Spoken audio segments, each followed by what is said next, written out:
Good evening, everybody. In my side of in my part of the world, in South Africa. Good morning to you if you're tuning in and you're in New Zealand, and good afternoon if you're in a part of the world where, of course, it is afternoon. Welcome to the Network Migration Services webinar on Australia and New Zealand. For those of you who don't know me, and I know quite a few people on currently in the webinar do, but for those of you who don't know me, my name is Andrew Kerr, and I'm a licensed immigration advisor for Australia and New Zealand. And I'm also the owner of Network Migration Services in South Africa and New Zealand. I've been, just a little bit of history on myself. I'm a Kiwi, I'm a New Zealander. I lived in New Zealand for 20 years, and then I moved to Australia. I had an opportunity in Australia for 10 years. And then I came to South Africa in 1990 with a mate of mine on a business contract for 2 years and ended up staying. And in 1993, I joined Network Migration Services as one of their consultants, as a seminar presenter way back then, just doing New Zealand back in those stages. And then we took on Australia, etc. And lo and behold, in 1996, I had an opportunity to purchase the business. So I did. And in the last sort of 20 odd years, because it's been 20 years now, we've immigrated well over 15,000 families. In the first sort of 15 years, it was mostly from the African continent or South Africa. But with the way technology has blossomed in the past 5, 6, 7, 8, 9 years, especially regarding things like this, webinars and Zooms and Teams and Google Meets and Skypes, etc., we've now got clients all over the world, as far away as China and India, and also the United States and Canada, Philippines, etc. There's quite a few countries that we're actually involved in. 99% of what we do, of course, is electronic. So it doesn't really matter where you are in the world as long as you've got contact details and an email address. So thank you very much, Ruan, as always, for setting tonight up. Ruan is our marketing manager, and he did put my email address in the inbox or the chat room box earlier. My email is very simple. It's andrew@networkmigration.com. And all our emails, and I have 25 colleagues that work for Network Migration Services, all our emails are at networkmigration.com. And of course, then our first names like Peter or Desiree or Liz or whatever. We usually have a couple of the team on tonight. I'm not sure whether Peter will be joining us tonight. If he is there, I'd just like him to say hi so I can let him in 10 minutes. Peter is our New Zealand MD. And also my business partner in New Zealand. And Peter has been in New Zealand for nearly 7 years now, and he and his team in New Zealand of Kim Sonica and our ops manager, Desiree Lindeque, who recently immigrated about 4 months ago. That's our New Zealand team. And they're actually not out of choice. They're all South Africans at the moment. But clearly we have offices in Auckland, and Peter heads that team, and Desiree heads the operational team, not only in New Zealand, but also in South Africa. Tonight, we're going to knock it over in the next sort of 45 minutes. I'm going to be talking about Australia at first, which is quite quick. It takes about 5 to 10 minutes to do Australia. Then if Peter is there, and Des, I'm not even sure if you're there, because I didn't sort of make it known, or it's in your diaries, but whether you would be on tonight. But if you are, just please let me know. I'd also like to congratulate Desiree. She's just got her provisional license. She's also a provisionally licensed immigration advisor. And which brings me to my point. You'll notice on the first slide here, my MARA registration number, which is for Australia, Migration Agents Registration Association is what it stands for, and my IAA registration number, which is Immigration Advisors Authority. MARA is Australia and IAA is New Zealand. And if you're going to deal with an agency, please make sure that your initial contact is with a licensed agent, because if you are dealing with a non-licensed agent and it's New Zealand, it's actually against the law. They are not allowed to give you immigration advice, especially, of course, the initial consult. It must come from a licensed agent. And I know, especially in South Africa, that we have 1 or 2 companies that walk a very thin line with that. They allow non-licensed agents to give immigration advice from the get-go. And that is highly illegal in New Zealand. You're not allowed to do it. And in fact, if you were doing it in New Zealand, you would either be heavily fined or jailed. And I'm deadly serious about it. For Australia, it's not so strict. If you're based onshore in Australia, you have to be licensed. But if you're offshore, you actually don't have to be. And they've been talking about making it compulsory for many, many years, and they haven't yet. I'm not sure why, but they should. Because just be careful of understanding what I call your pathway to residency or work visas or the types of visas you're applying for. And of course, also understanding more clearly the costs involved. And if you're going for residency, understanding your residency pathway, which of course we'll send you, and then understanding what you're getting for the money that you happen to be paying the company, the advisor, the company, et cetera, because everybody has their own business models. And with all due respect, some people, of course, promise the world and frankly under-deliver. And, we like to think we're the other way around, where we show you exactly what to do and hold your hand through the entire process, especially the job hunting process, especially, of course, when it comes to New Zealand, because we are all aware that getting into New Zealand is based on you receiving a job offer, which we'll talk about in a minute. Just a quick thank you to our service partners on the front page here. Always happy to have their support.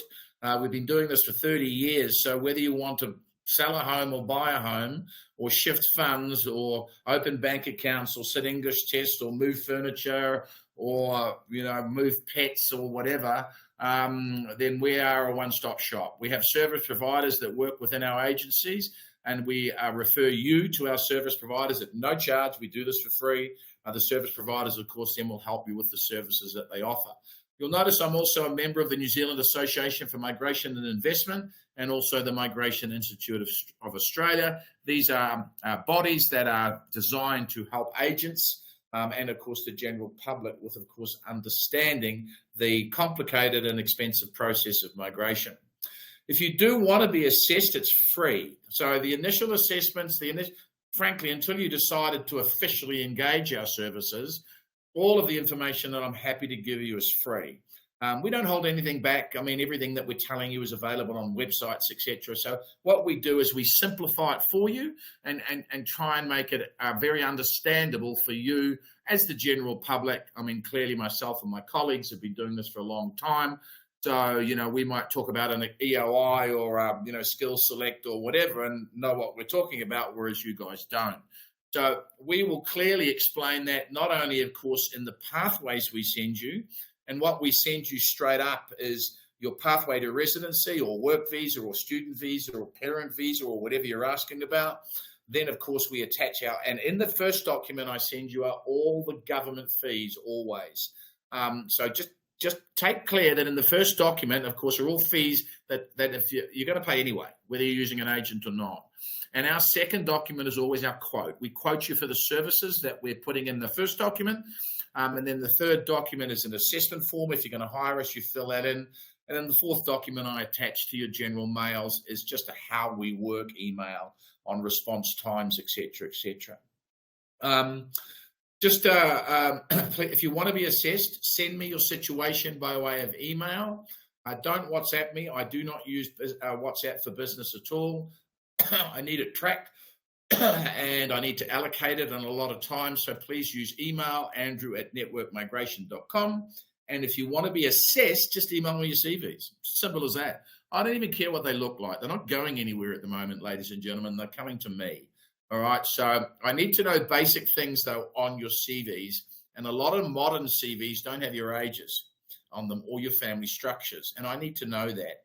So maybe if you're a husband and wife or, a couple, not necessarily husband and wife, but a couple or single, whatever, it doesn't matter. Just in a separate paragraph, just explain to me, I'm 42, my wife's 37, we have 3 children that are, 9, 7, and 4, for example. Then I understand your family structure and I understand the ages that you are, because to assess you for these countries, I'm going to need your ages. I'm going to need to understand what they are. Ruan, if you're listening to me or anyone else I'm not sure if Peter's there, but if Peter's there and he hasn't said hi, because I just let me know if he is or isn't in the next 2 minutes. Just say yay or nay, please, Ruan. You can even send me a WhatsApp if you want, and I'll read it. Anyway, so let's jump into the first set of slides, which are based on Australia. Okay, so Network migration, told you about us. In the business 30 years, been, licensed, etc., etc. We're going to do Australia now, New Zealand secondly. We talked in general about our relocations and partners. And if you do, thank you, Brian. And if you do have a question, please put it into the chat room and I will answer it towards the end. Sorry, just putting the chats back in. Right. Okay, so next slide. Done that. That's me a couple of years ago. Australia, a big, beautiful country. I mean, I loved living in Australia. I was working for a publishing house at the time. We lived in Sydney mostly, but also lived in Melbourne, Brisbane, and Perth for 6 months at a time, 6 to 9 months at a time, and really enjoyed it. 26 million people. Extremely large country, so very different. Clearly Queensland is called the Sunshine State for a reason, and you can go. I mean, Australia's 4,500 kilometres across, so it's a big country. It's one of the biggest in the world. Very diverse cities. Melbourne is very different than Sydney, which is very different than Perth, very different than Adelaide, Brisbane, etc., etc., etc. Right. Visa categories. I'm going to be concentrating on the top one tonight, skilled migrant category. Skilled migrant, of course, is getting you in based on your background, occupation, work experience, qualifications per se, etc., etc. But there is not a visa that we don't do. It doesn't matter. I mean, student, family, business, work, partner, investor, spouse. Well, that's partner, of course. Temporary entry, going over there to watch the current World Cup, Women's World Cup that's in New Zealand at the moment. I mean, there's not a visa that we cannot advise you on and quote you on. So just in the email you send me, just let me know what visas you're specifically looking for. Okay. And then I will, of course, email you back the processes. And then consultations, by the way. I do consult from Mondays to Saturdays, and my consults are completely free as well. I don't charge for them.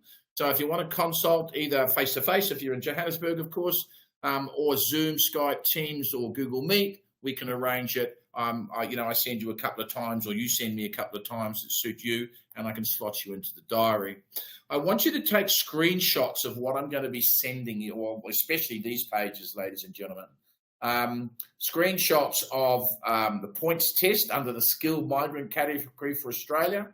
Let me point out a few things on this page. You'll notice that under skilled migrant, the cutoff age for Australia is 45 years old.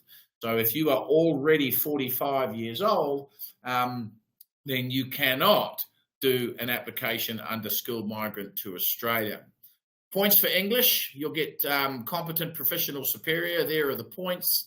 And you might be sitting in a country like Ireland or Canada or America at the moment, and you're saying, yay, I don't have to do the English test. Well, that's probably not true, because even though you're exempt from those countries to sit the English test for Australia, by being exempt, you don't actually get the points issued. And you might just need the points here, 10 or 20. So it might be, in fact, in the pathways I send you, I will always be quoting you on you guys sitting an English test. Points for your qualification, and for Australia, 99 or 98% of the time, you are going to need to have a formal qualification. The only two assessing authorities that will assess you based on your work experience or position are the Australian Computer Society, so if you're an IT, and the Institute of Management and Leadership. So if you're senior corporate, and I mean senior, I mean your CEO or 2IC or financial manager reporting to the CEO, et cetera, By the way, a financial manager, of course, would nearly always have a degree, normally. Right, okay. And yes, Josh Ruan will be sending everybody this webinar tomorrow. Everybody that's linked to it will be sent copies of the slides and also the webinars tomorrow. But if you've got a phone there, just take a photo, or of course take a screenshot if you're sitting on your laptop, or you can swipe your phone if it's a modern phone, of course, and just take a shot on your phone. Also, so there's your points for your qualifications. And there's your points for work experience. And you can only claim work experience post-qualification for Australia and work experience that is related to your qualifications. Okay? Let's just go to the next slide. Again, take screenshots of that. Now, when you do an Australian application, first of all, if you engage our services, we allocate you what we call a file manager, and there's 15 of them within the organisation. The file manager's job is to then send you a detailed documentation checklist of what we require from you in order to process a successful application with the relevant authorities. And the file manager will stay with you right through to the day that you've got your residency visa granted in Australia. And of course, so will I. So will everybody, the relocation team and the job search team as well. Thank you, Brian. When it comes to Australia, you receive that starter pack in the first week. It's a documentation checklist, and step one will either be to sit your English test if your assessing authority requires an English test up front, or to get your qualifications assessed, and while that's away being assessed, then sit your English test. Now, there's over 30 assessing authorities in Australia, and each one of them has a fee, and they'll charge somewhere between $500 to $4,000, depending on which assessing authority it is. 4,000 is quite extreme, but that's for trades, especially when it comes to the practical side of trades. So for tradesmen, Australia is really expensive to get into, especially if you're coming from a rand-based economy. You might want to be looking at New Zealand if you're leaning towards Australia as a tradesman, because it will be cheaper for you. However, so what will happen is you'll get your starter pack. You wouldn't be on board if you didn't qualify. So we're going to require your qualification documentation as soon as possible so that we can collate it and we can send it off to the relevant assessing authority. So once you come on board, you send us those documents, of course, we collate those documents and send it to the assessing authorities. They take between 2 weeks to 6 months, depending on the assessing authority, and to process you. And then you cannot load an application without your positive skills assessment, and of course also your English test for yourself and or your spouse, because you do get extra points if your spouse sits English and gets a moderate understanding of the English language. Okay, so once that's done, we then load your application into the Australian Department of Home Affairs website. It's called Skills Select, and that's a pretty good name for it because it's exactly what it does. And then depending on the threshold mark in force at the time. Now, you'll notice it's 65 points. That is the minimum threshold that you can lodge an application to Australia. But be careful, and especially be careful that you get the right advice up front. And I'll give you an example in a second, but what I mean by that is just because you're sitting on 65 doesn't mean you're going to be automatically selected, because it did up until 5-6 years ago meant that you were automatically selected.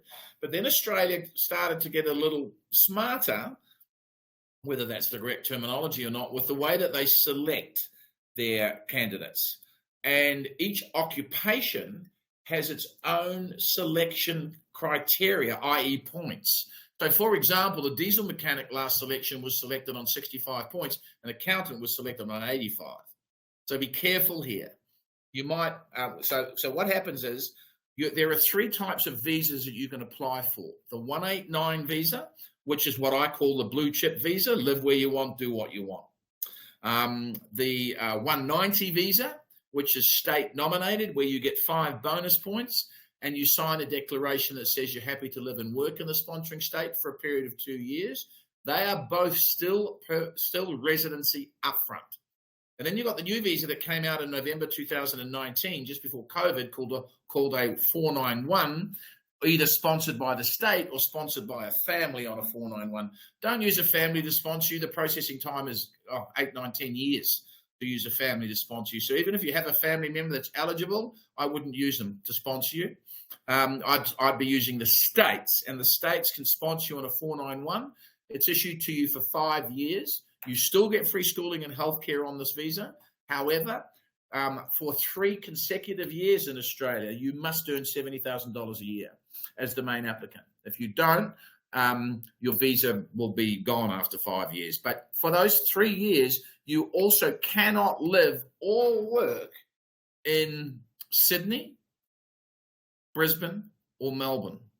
Those metropolitan areas, you cannot work on a 491 or live in those areas on a 491. So be aware. We're getting clients selected on 491s all the time, but be aware, of course, that you might be selected into South Australia on a 491, for example, but that doesn't mean you have to live in South Australia.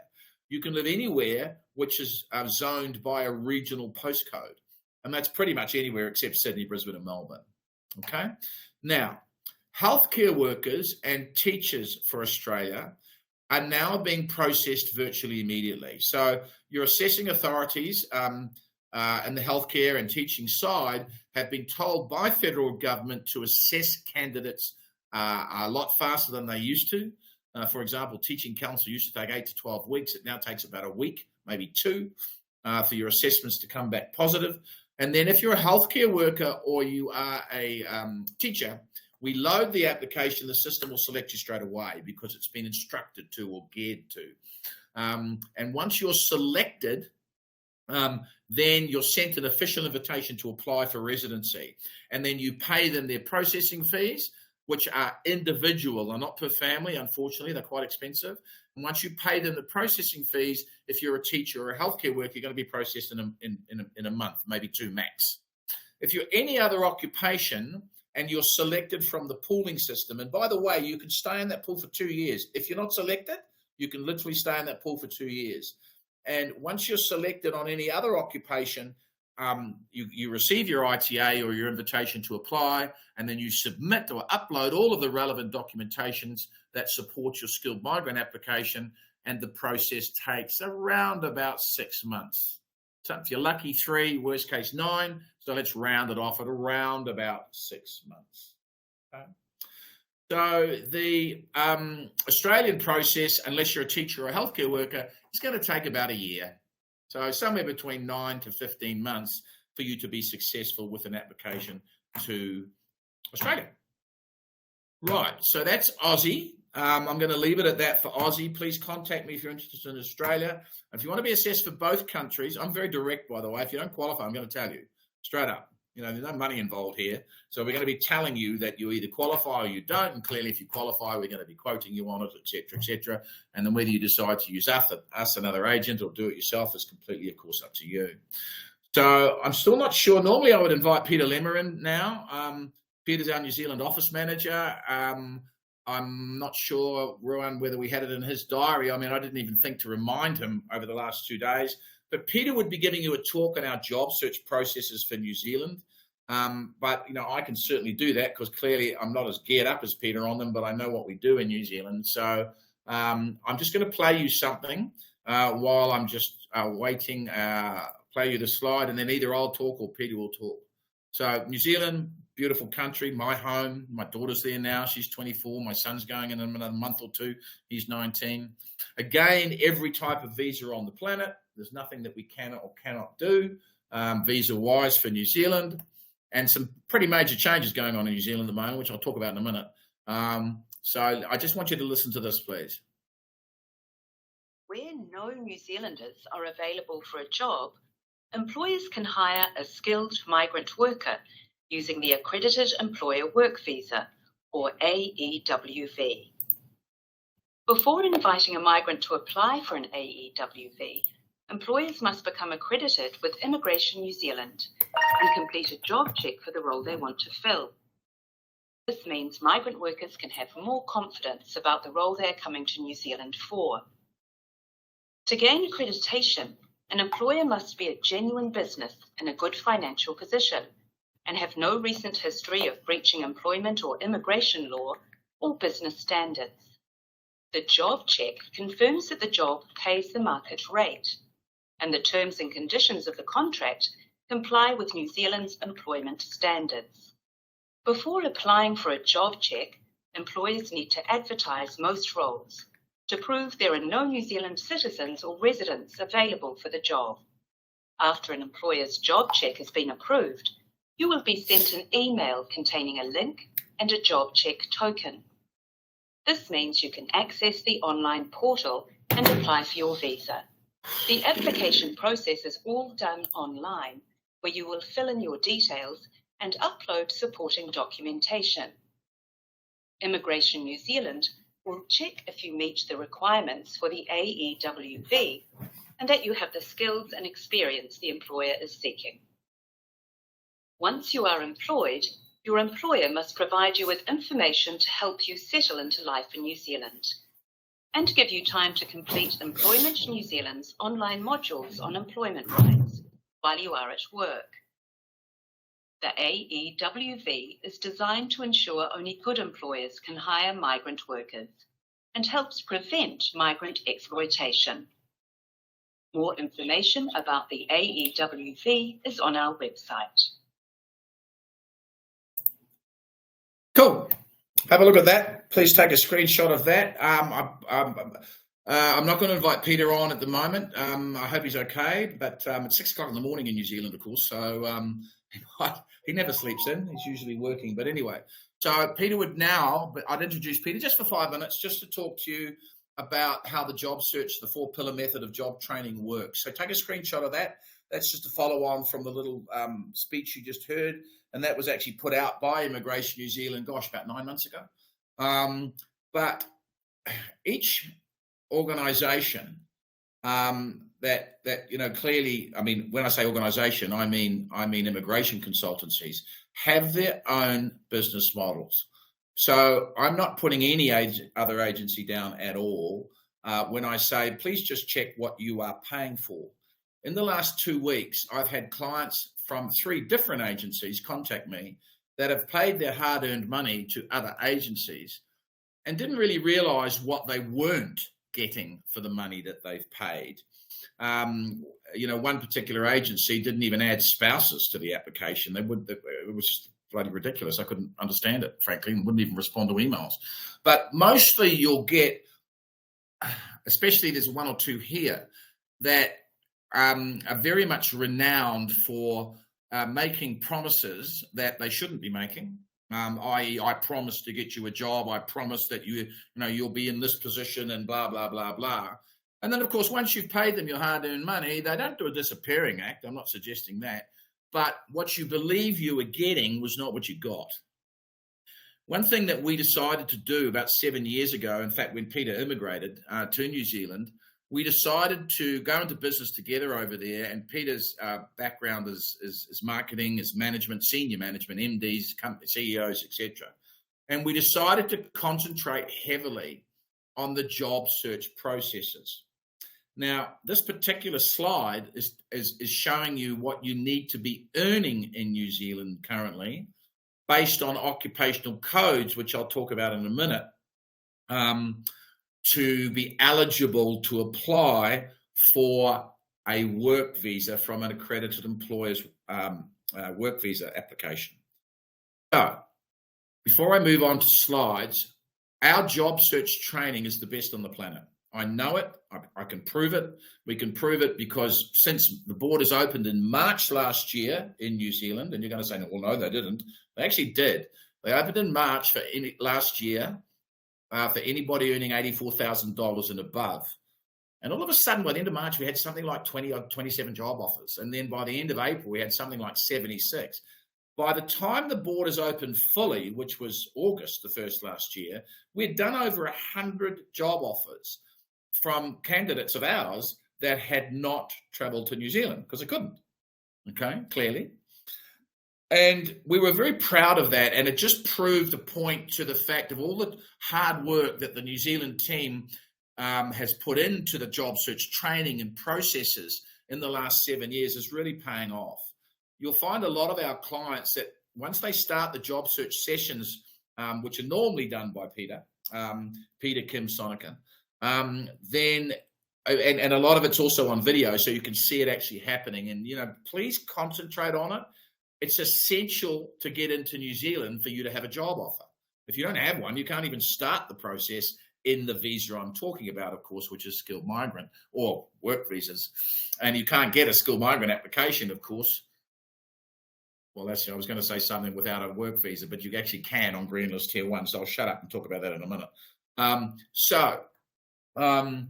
Proof is in the pudding. However, and please, I mean, I tell this to every client, whether you are a diesel motor mechanic, which we can probably place tomorrow, or a nurse or a teacher, which we can place the next day, all right, to a graphic designer, which tends to have plenty of jobs, but 9 times out of 10, they have to fly there to get the jobs. So what you'll get from me is straight up, you will probably have to hop on a plane and fly to New Zealand to find a job. And for those of you who are immigrating and spending a considerable amount of money doing this, because this is not a cheap exercise, especially if you're coming from a rand-based economy going to a New Zealand or Australian dollar-based economy, then this is going to cost you a lot of money. So you want to make sure that you get it right from the get-go. But I'm telling you this up front, if you haven't found a job offer by the time your line is drawn in the sand, and I normally say, let's give it 2 or 3 months, working with the job search team. You're scheduled for 6 sessions at 45 minutes a session. It's always done at night if you're in Africa, because it's our nighttime is their daytime. All right. So the important thing is, taking heed of the expertise that we've got and you're paying for, and dealing with Peter and the team on the best ways to get placed in New Zealand, how to interview, how to approach the job market, who are the accredited employers, because you can only approach accredited employers now. Again, that's not quite true. We're working on 3 applications, I think, at the moment where the companies are not accredited, but the accreditation process is actually quite quick. It only takes 3 weeks now and costs $740 for the New Zealand company. Peter does it a lot, and the New Zealand team for the New Zealand companies. So it's very much a case of, working with us, if you like, to tell you the sorts of companies that you can be applying to, and then you start applying, because, the email address has got to come from you. You're the ones that are going to have to sit in the interview, not us. So we'll train you on how to be best interviewed with you, because it's very, very different in New Zealand than it is in most countries. We're quite chilled, laid-back interviews, etc. We like to know about you as a person, as opposed to what you can do on paper, etc., etc. The other thing that's happening in New Zealand at the moment, and you're probably not following it, I certainly am following it extremely closely, is our current sitting government is called Labor, the Labor Party, and they've been in power for 6 years now. Jacinda Ardern was the Prime Minister back in for the last 5.5 odd years, and she resigned in February. I'm pausing for effect. So no comment. I'm not going to get into a Labor discussion or a national discussion, but our general elections are on the 14th of October. The new 6-point pathway, which I'm just about to show you now, is designated to be launched on the 9th of October, 6 days before the general election, or 5 days before the general election. To me, it's a real drastic slap in the face to the opposition, if the current opposition gets in. And if you really want to have a look at that, just log on to some New Zealand polls at the moment and see who's polling high and who's polling low, and you can make your own opinion on who should or shouldn't be the New Zealand next government. I know where my heart lies, and I haven't voted in 30 years because I've been out of the country. I will promise you I'll be driving to Pretoria to vote this time, because I'll be making sure that New Zealand gets back on track to what I know it is, one of the best destinations in the world and one of the best countries in the world. So it'll be between Labor and National. And I'll leave you to discuss that amongst yourselves. I mean, when I'm in a private conversation with you, I promise you I'll tell you my opinion on it, but certainly not on an open forum, because I wouldn't want to insult anybody. Right. So New Zealand is all about, as you just saw, the accredited employer and getting a job. So let's assume that you get a job offer with an accredited employer, and if you haven't got one offshore and you said, right, 3 months is my limit, and I haven't found one in 3 months, then I'm going to be saying to you, I need you to hop on a plane. So we'll do a visitor's visa for you with specific purpose. It allows you to go to New Zealand to look for work. And once you get the job offer, the visa itself converting from the day you get a job offer, the visa only takes a maximum 5 weeks to be processed. Okay, 5 weeks. So that's it. So you get the job today, 5 weeks later, you got the right to work.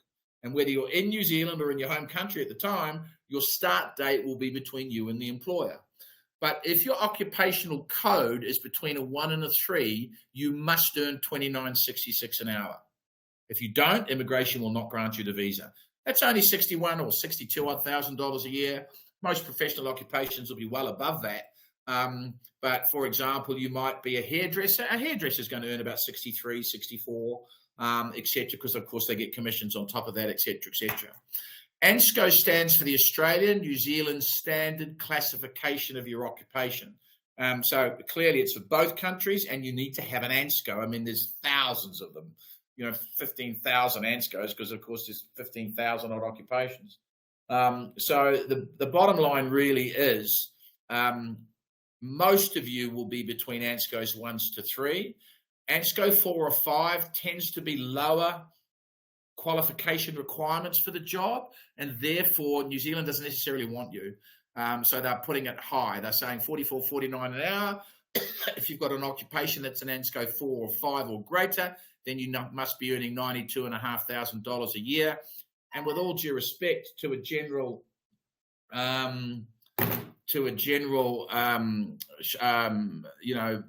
shop worker perhaps, and I'm not being disrespectful to them at all, they will be in a situation where they probably wouldn't get anywhere near $92,000 an hour, etc. So Peter is here. So I just wanted him to say hello, just so you can sort of see that he is alive and well.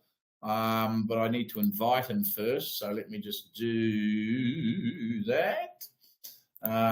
Just so it'll be a quick chat, because I've talked about a lot about what Peter. Peter to main stage, to stage left. So he'll accept in a second and come aboard. And he'll just have a quick couple of minute chat on what he does and how he does it. And then I'll just go on to the nitty gritty of getting into New Zealand. So we'll go on to the next slide, which is the start of the ways to get into New Zealand. Mr. Lemmer, how are you today? Very well, thanks. And you, Andrew? Good, mate. Sorry, I didn't really. Sorry to wake you up so early, as always. But daylight saving will come in a couple of months, and then it'll be 7 a.m. over there. But Peter, I've taken the liberty of talking a bit about. I haven't talked about the pillar method. I've talked about how long you were there. I've talked about what you do. This is success since borders opened in March last year for high earners, and then in August. So it's really just a case of people just saying hi to you, and you just maybe 1 to 3 minutes talking about the pillar methods and what you do. Okay, yeah. Hi, everybody. From chilly, wet New Zealand, here in Auckland. So what the process that we follow with yourselves is we teach you how to market and brand and network yourself in New Zealand while you're still sitting in South Africa. And we use a specific methodology of teaching you how to set up the 4 pillars of training on networking.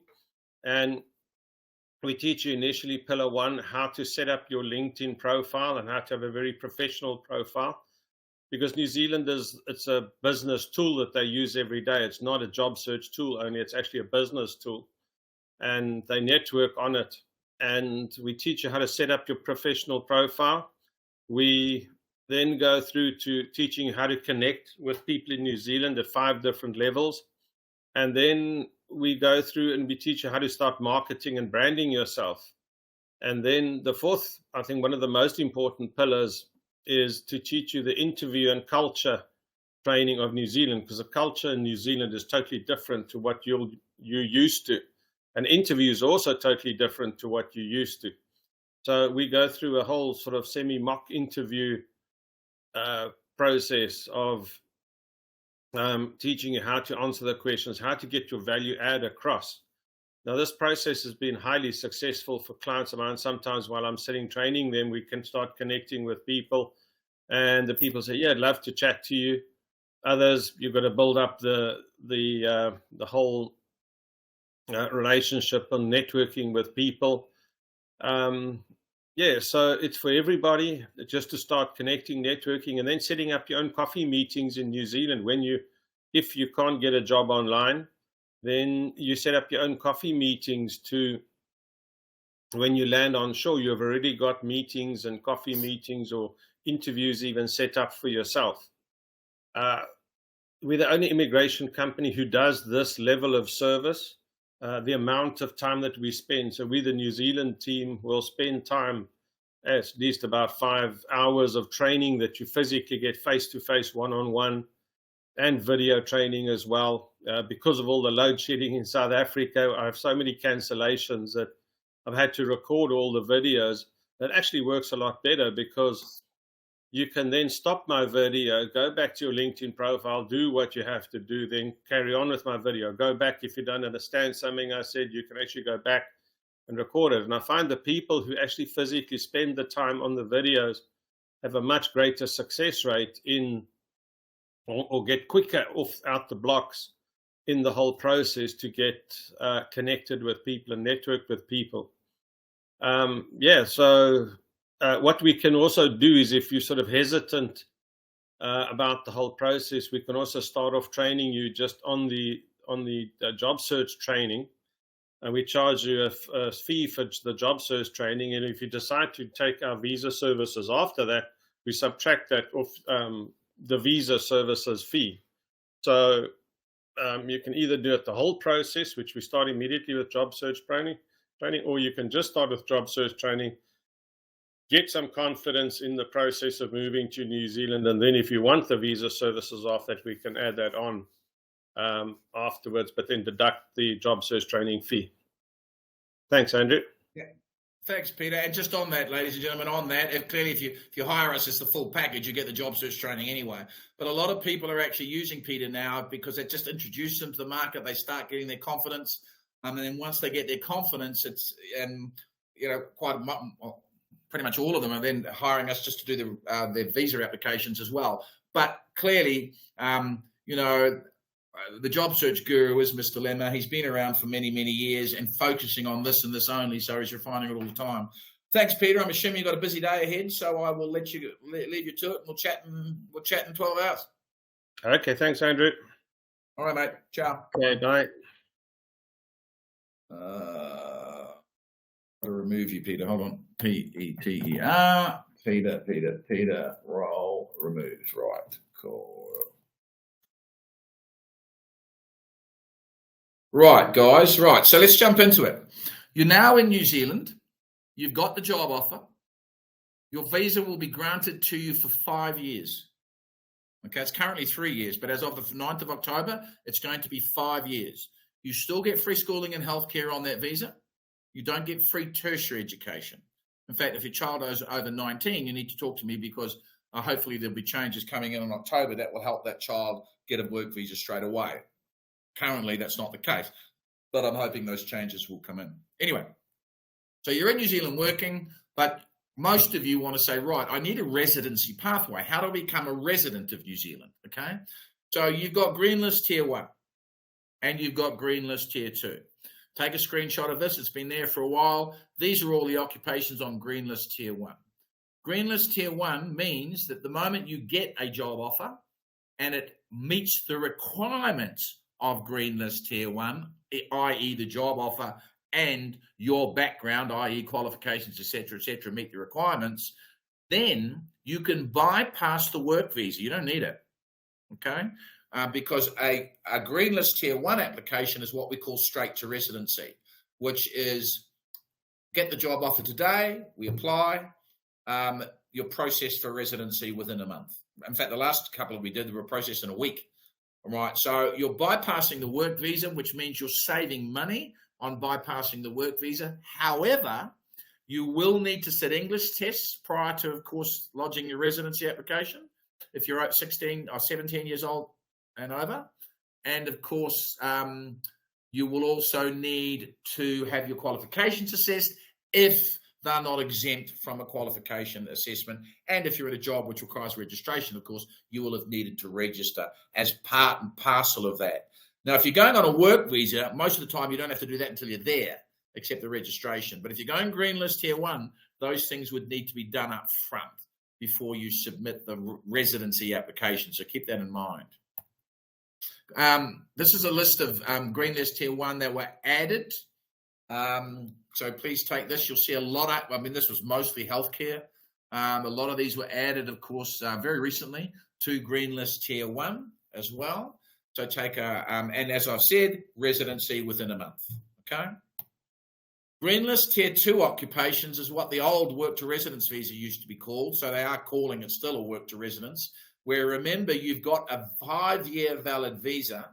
And if you're on this list here, and by the way, mechanics, general motor mechanics, not just diesel, have just been added to the list. Then you work for 2 years before we lodge the residency application. So still free schooling, healthcare, work for 2 years. 2 years to the day that we lodge the residency application, it's virtually processed straight away. I'm hoping that there will be more trades added to this list, because at the moment there's a glaring hole in the new visa processes, where carpenters, metal fabricators, boilermakers, of course, fitters, general fitters, those types of, as you can see, they're not on the list. All right, so they must be, and we just need to, be watching the space, because they will be added. I'm 99.9% certain that they're going to be added before the official launch on the 9th of October. And these roles were added, of course, to the processes. I mean, you'll even see here semi-skilled motor mechanics. I mean, that brings me to a point, by the way. You don't necessarily need to have a qualification to get into New Zealand. Okay? Pathways to residency under the new rules, under the old rules, allowed you to get to the points without having a qualification. And under the new rules will also allow you to, depending on, of course, what job you do and what salary you get. So again, take a screenshot of that. Then, so you've got two residency pathways there, green list tier 1 or 2. This is just a slide showing the roles that are exempt from the accredited employer's medium wage. And you'll notice down here, even things like barristers and hotel and motel receptionists and bar attendants, fast food cooks. Now, I was dealing with a young lady today that wants to send their teenager over to New Zealand. And it's great, it's fantastic. But unless you've got a passport or you're coming from a country where you have the right to work, in other words, you can get a working holiday visa, then let's say you wanted to be working as a waiter. I mean, it's on the list. You can see it there. And it's surprising that it is there. But you must show that you have been a waiter and prove it for at least 12 months before you submit this application. And, of course, you still need a job. So the likelihood of a waiter getting a job offer over Zoom or Skype is really rare. So in those situations, bar attendants, fast foods cooks, door person or luggage porter, I mean, you can see here, there's quite a lot of occupations you could do, but if you're not doing those occupations for at least 12 months, then you can't apply, because it's a requirement from immigration's perspective. So keep that in your mind, please. Then you've got the new process, which is coming out on the 9th, and they've called it the simplified skilled migrant category. There was a comment made by one of the opposition ministers the other day about what they thought about this visa, and I won't share the comment with you openly. But there are just a few holes in it. It just needs patching up. I like some of it, I really do.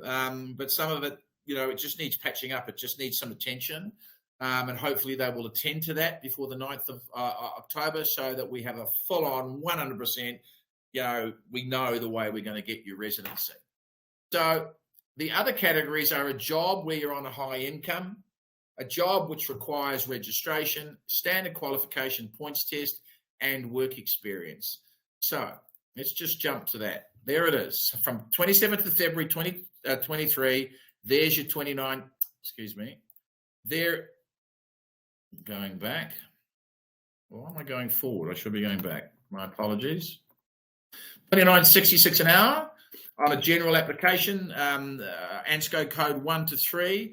Although do remember, back on this slide, you'll notice that these occupations, you didn't necessarily have to earn that. Where were we? No, sorry, back on this slide here. Green list here too, exempt. So 29.16, for example, for care workforce, construction, 28.18 for these jobs like the waiter, for example, etc., etc. So let's just go back here. Right, 29.66. Income points. So under the new policy, sorry that blacked out for a minute there, I hope it didn't affect anyone. Under the new policy, you need 6 points to be able to claim residency.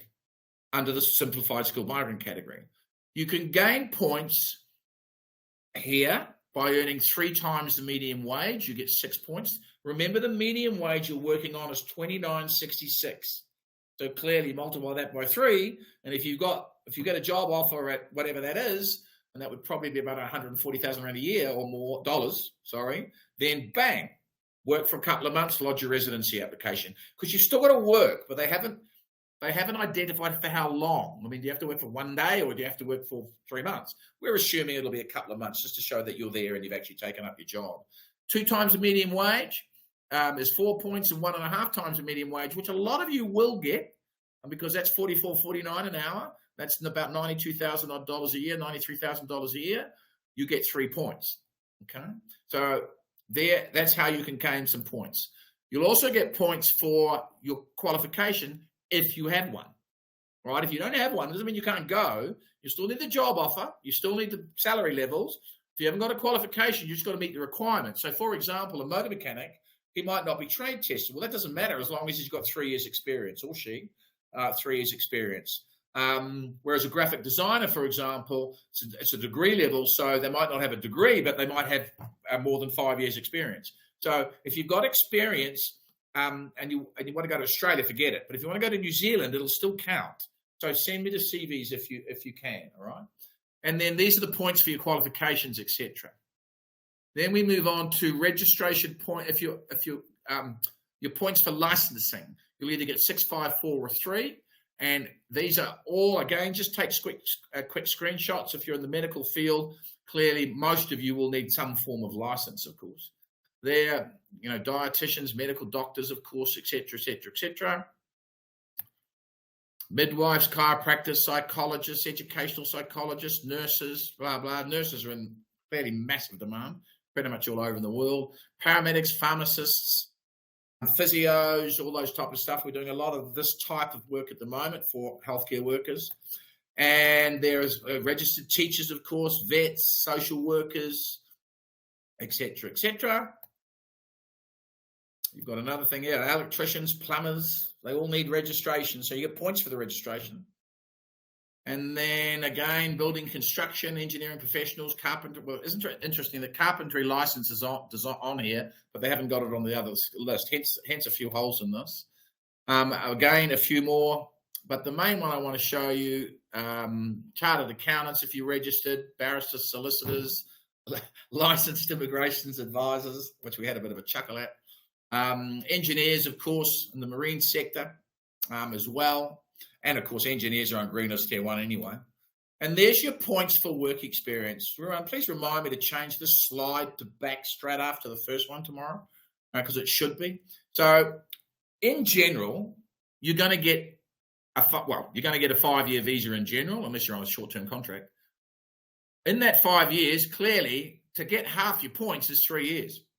You only need 3 other points. So that'll either come by way of your qualification, potentially, or, of course, your high income, 1.5 or 2 times or 3 times the minimum wage, or you're in a job which requires registration.